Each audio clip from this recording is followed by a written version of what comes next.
I swear on this sacred image to always respect the organization which with this oath I will become part of. I swear never to betray its principles and to carry out the orders that I am given.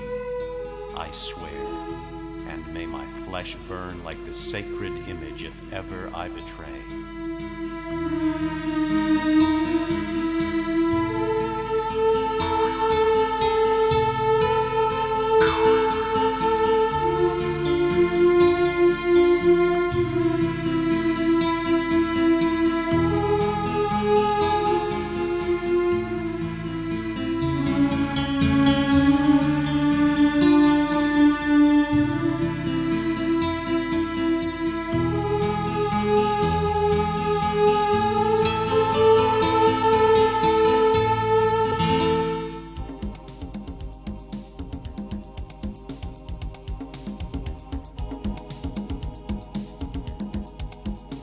Mafia, a crime form that many people erroneously believe was born in sunny Sicily, that romantic fairy tale setting for so many brooding, passionate murders.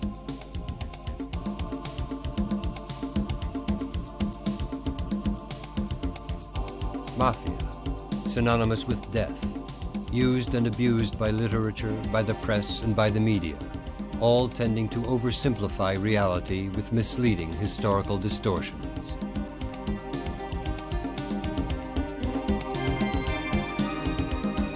Sicily did see the rise of a crime phenomenon that was given that name, and cloaked in secrecy and a code of silence, it was a cause of oppression, intimidation, and savage misdeeds. But those days are gone. The eerie crypts where mafia rites were held stand empty, and the dire oaths of the men of honor, that clique of killers who fought the sometimes unjust laws of foreign rule, are mere echoes of the mind. That Sicily is now a legend. Palermo's Piazza Marina has its own special legend, Lieutenant Joseph Petrosino. The head of the New York Police Department's Special Italian Branch, Petrosino came to Sicily in 1909 to check police records for Italians to expel from the U.S. As he left his hotel one day, Don Vito Cascioferro pumped 2 bullets into his neck and 1 in his face beneath this magnolia tree. The lieutenant had been the first and maybe the only lawman to recognize the growing Sicilian-American Mafia alliance, and Don Vito was that alliance's first boss. Petrosino was too illustrious for a simple hitman. In those days, the Mafia had its principles. Today they're gone, and from New York's 3 Fives building, the U.S. Drug Enforcement Agency spearheads a world battle against a new kind of organized crime. The heydays of Mafia bosses like Carlos Marcello are over. Gone is the era when Vito Genovese spun the web of American Cosa Nostra's dirty doings together with cohort Carlo Gambino. Joe Masseria is gone too, and perhaps with him that traditional brand of Sicilian-American Mafia. Gone is the so-called Robin Hood of South America, Pablo Escobar. And with him, Gonzalo Gacha, known as the Mexican. Also a thing of the past are the coca barons, Gilberto Rodriguez Orejuela and Carlos Lede Rivas. Gone too is Yoshio Kodama, undisputed boss of Japan's Yakuza, and also Hisayuki Machi of Korea's Yakuza. And along with him, Takeshi Takagi. Also gone is Mai Wong, boss of the drug trafficking triads, who together with the Yakuza's Masahisa Takenaka formed the link between the Oriental Mafias and those of the West. Today's Mafia, or Mafias, if that's what we want to call transnational organized crime organizations, have turned into economic conglomerates which have penetrated the establishments of many countries and are now conditioning their institutional functions. But don't be deceived by this qualitative upward move. The Mafias are and always will remain criminal ventures containing elements who will stoop to anything to achieve their aims. This chilling sequence illustrates one of the many instances of this infamous state of affairs. Aboard a South American airliner bound for the U.S., they arrested a woman with an infant registered as her son. The child was apparently asleep, but this wasn't the case.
The little corpse, acquired who knows where, was stuffed with 5 kilos of cocaine base.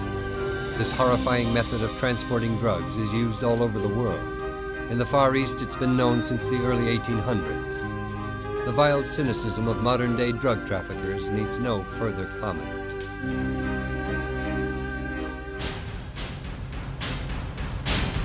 But the modern mafias are now also modifying their drug trade. The emphasis is shifting from heroin and cocaine to synthetic drugs, which the traffickers find much easier to ship and distribute. These new drugs are highly dangerous and can sometimes cause far greater physical and mental damage than natural narcotics. But they bring the traffickers an incredible return. Robert Sages, director of the U.S. Drug Enforcement Agency's laboratories, gives a mind-boggling hypothetical example. With a $150 investment and 4 days' work, a chemist could turn out 500 grams of trimethylfentanyl. Those 500 grams would yield 50 million doses. Sold on the street for the same price as heroin, they would bring in $500 million. They could also poison more than 1 million people.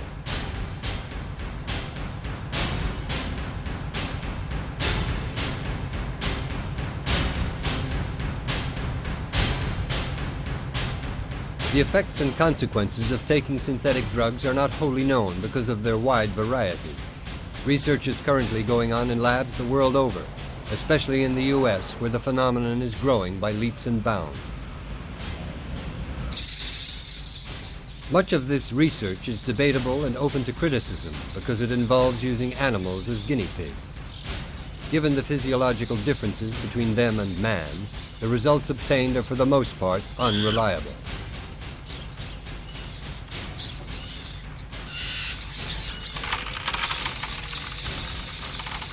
The animals subjected to these experiments are injected with doses of various drugs, from amphetamines like speed and ephedrine, to synthetic opiates like methadone and MPP or synthetic heroin, to hallucinogens like piperidine or LSD.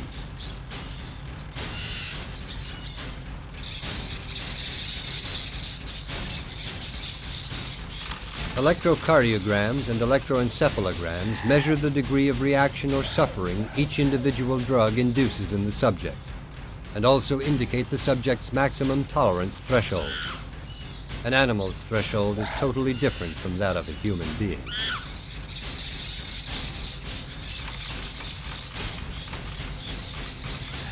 To reach the animal's threshold, it's injected with ever bigger doses until it finally receives an overdose, where pain and torment are followed by death.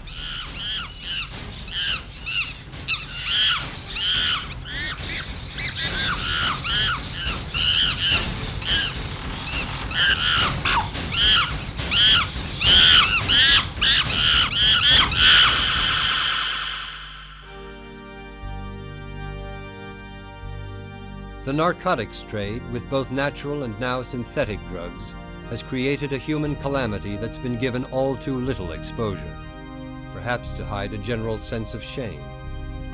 Children born with brain damage thanks to drug-abusing mothers.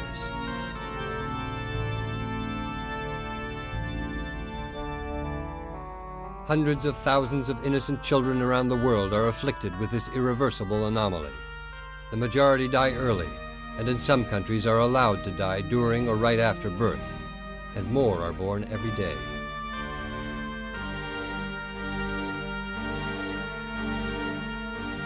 Half abandoned by state institutions because they're only a social burden, dependent mainly on the charity of private humanitarian organizations, they're stuck away in ghettos, where they simply, unwittingly, wait for death to liberate them from their wretched subhuman plight.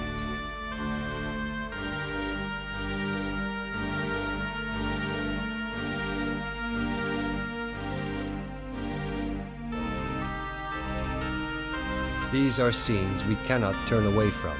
We have to focus on them.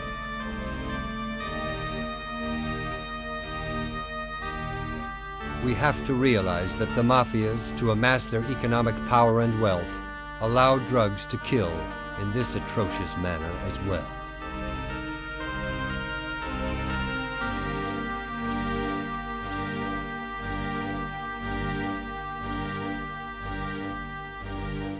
The latest monster to tear humanity apart has been called the plague of the 21st century. Here again, much of the blame lies with organized crime, which caters to drug addiction, especially to drugs taken by injection. The monster is AIDS.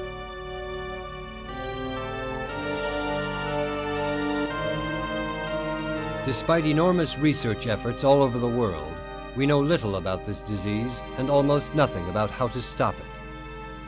At its inception, it presents no visible symptoms. The virus can be detected only in the victim's blood.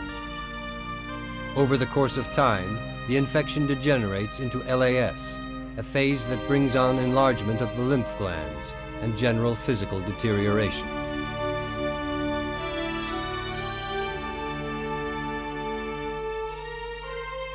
The third stage is AIDS proper. Up to now, it has almost invariably led to death.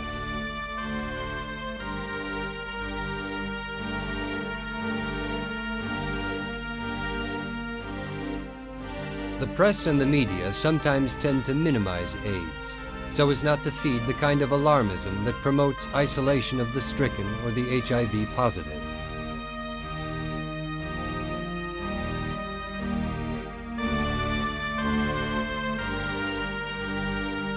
But the fact is, the worldwide spread of AIDS is reaching pandemic proportions, and this is due not only to infected needles, but also to the growing numbers of the socially abandoned, street urchins, tramps, low-class prostitutes, and promiscuous prison inmates. Their environments are potential hotbeds for epidemics.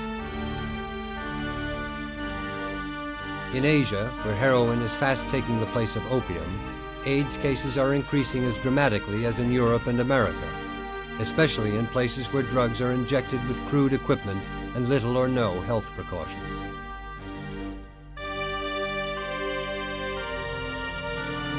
There are also places where addicts hire so-called professional injectors, people who not only supply the drug but administer it, and who are usually controlled by the local drug mafias.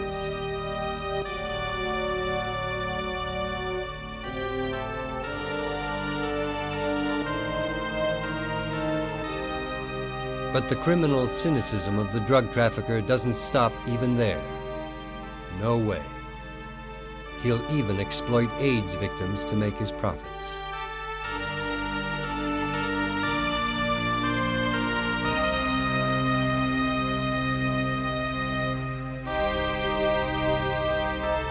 We'll give you just one example of how far this abuse can go.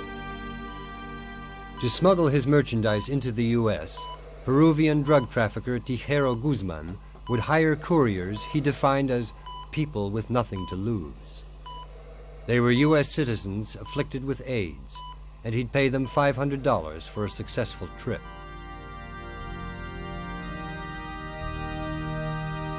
If anything went wrong, they'd get nothing.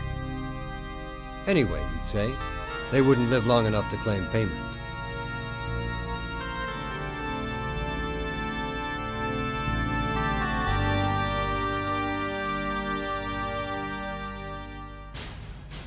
Another mind-blowing activity of today's organized crime is the traffic in human organs. Press sources have revealed that during the conflict in the former Yugoslavia, besides the flourishing trade in arms and drugs, there was a multi-million-dollar traffic in organs removed from war victims. But this phenomenon isn't limited to countries at war, because certain organs have to be removed from live donors. And so we have Latin America's favelas and Asia's slums. We have prisons in countries like China, which have death rows. We have hospitals and asylums with abandoned mental cases. And they've all become veritable organ banks for the major mafias on all continents.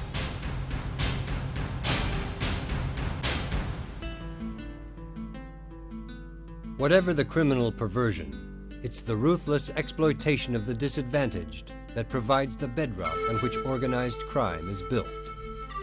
And in many countries today, with the political subjugation of ethnic groups and sometimes whole populations, organized crime has become a substitute system of power that might be defined as a criminocracy.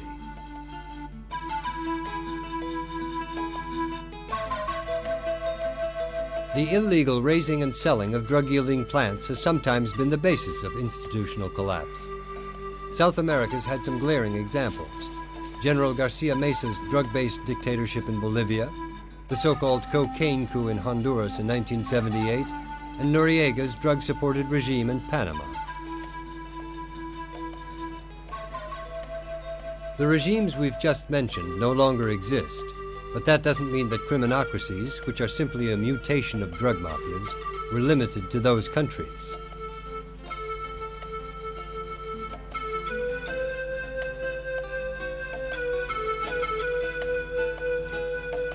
Criminocracies with drug economies are in power today in Central and South America, in Africa, in the Middle and Far East, and even in the West, especially among the ex-Iron Curtain countries.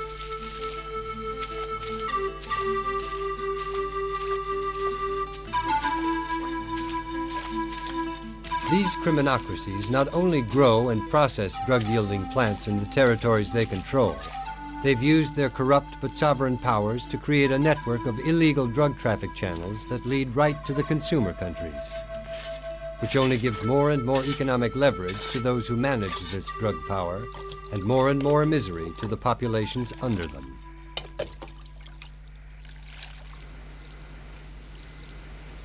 This network of channels for moving narcotics and other illicit merchandise now brackets the entire world. Almost every airport or transit point is somehow touched by this traffic, of which narcotics alone, according to the Group of Seven's Anti-Drug Committee, account for a turnover of between $600 and $800 billion a year.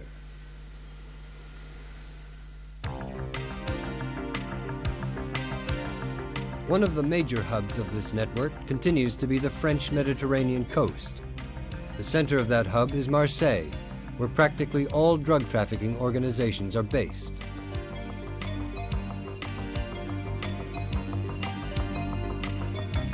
In the early 1900s, a form of organized crime sprouted up in this city and was called the Marseille Mafia. Unlike the Sicilian Mafia at the time, it had no vertical power structure and was not monolithic, but was made up of small, somewhat autonomous groups. Yet they dominated every port activity and specialized in smuggling practically anything. Then, from the 1920s on, They got into drug trafficking.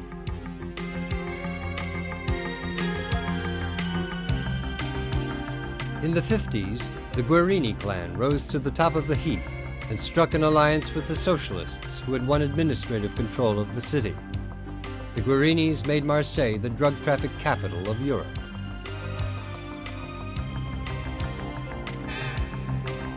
The city still sports this dubious title, but the Marseille Mafia has lost its predominance. The protagonist of so many novels and movies, set against this picturesque but falsely romantic backdrop, has given way to other crime concerns, which are not only into smuggling and drugs, but have taken up all the newer activities like arms, laundering dirty money, and the large-scale international passing of counterfeit bills.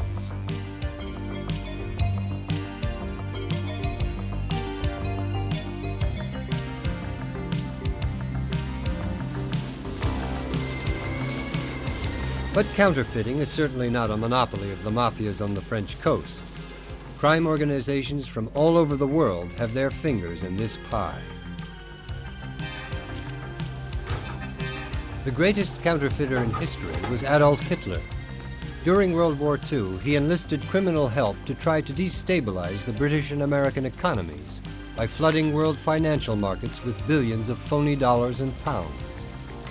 The printing plates and paper were so perfect they were thought to have been stolen from the US and British mints.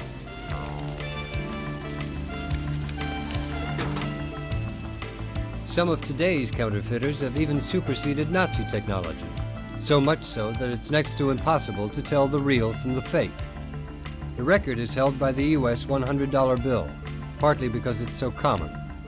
It's estimated that 1 out of 10 in circulation have come off an illegal printing press.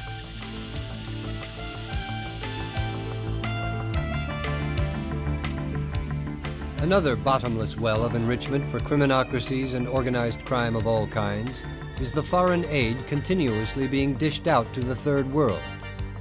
Billions of dollars flow into the coffers of these countries, many of which have dubious administrations and policies.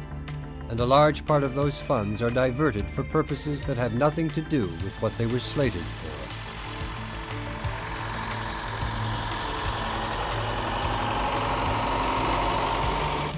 Careless distribution, corruption, and international connivance are the causes of this nth type of modern mafia crime. Its mechanics are kept well under wraps because sovereign states are involved. But one thing is sure, it leaves that 1/3 of humanity that's hungry even hungrier. During the 80s, besides raking off development funds, organized crime found itself yet another gold mine, the garbage business. Thanks to payola, and in some countries to criminocracy control, exhausted quarries and abandoned mines have become illegal dumps for every kind of industrial trash, including nuclear waste.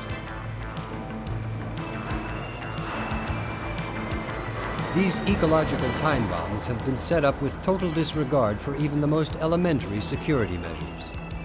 Locating and cleaning them up is unfeasible, because more often than not, it's the local authorities themselves that do the obstructing.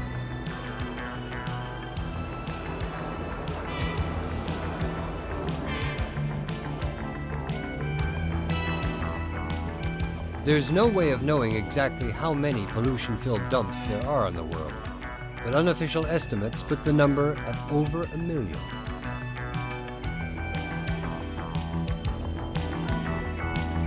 Many of the culprits of this abuse, which could spell ecological disaster for entire countries, are the high-risk industries of the advanced nations. Instead of properly destroying or disposing of their waste to safeguard the environment, these profit-minded companies hire crime concerns to ship the stuff off somewhere to the Third World, as if it were some giant garbage can.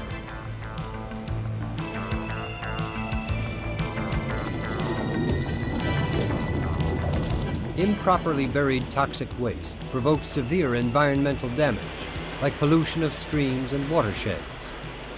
This in turn damages the surrounding terrain, which becomes unproductive, thereby compromising already bankrupt agricultural economies. This game is worth about $1,000 a ton to the crime organizations that monopolize it, and there are supposedly more than 400 billion tons to, so to speak, get rid of every year. This tidal wave of refuse could mean such a tidal wave of wealth for organized crime that it would make it the greatest economic power on Earth. All that we've said, however, would be impossible, or at least very limited, were it not for the fundamental collusion between crime and the so-called offshore operators. Offshore means transactions not subject to national laws or institutional controls, and almost total anonymity is guaranteed. Every illicit activity of a certain level, be it mafia or any other criminal concern, relies on these operations. Many sovereign states compete for the criminocracy's business. The Bahamas, Bermuda, the Cayman Islands, Jersey, Guernsey, Gibraltar, Hong Kong, Liberia, Liechtenstein, Luxembourg, Monaco, the Netherlands Antilles, Panama, some Swiss cantons like Zug, Glarus, and Nidwalden, and many other places. And it's through these that organized crime steps into the heart of the world economy. Modern crime has moved up to the world of politics and high finance. It's what's called the third level. What we keep defining imprecisely as mafia, and what the media insist on portraying symbolically as a many-tentacled octopus with a single head, no longer exists. Modern crime is more comparable to a tumor with infinite mobile spots of metastasis that operate autonomously in their fields of interest. A metastasis of variegated crime that's no longer identifiable as having this or that boss, but consists of anonymous entities that have penetrated the information systems of world finance, the data banks that influence stock markets, and the media that create public opinion. A metastasis that's progressively infecting more and more of the world's institutions and creating a new form of misdeed, the legal misdeed. That is the third level. International conventions, deliberations, and decisions will be useless. Modern crime is already a powerful sovereign state within other states. And until that's understood, this mutation can neither be fought nor defeated, and the world will only build more and more monuments to its victims.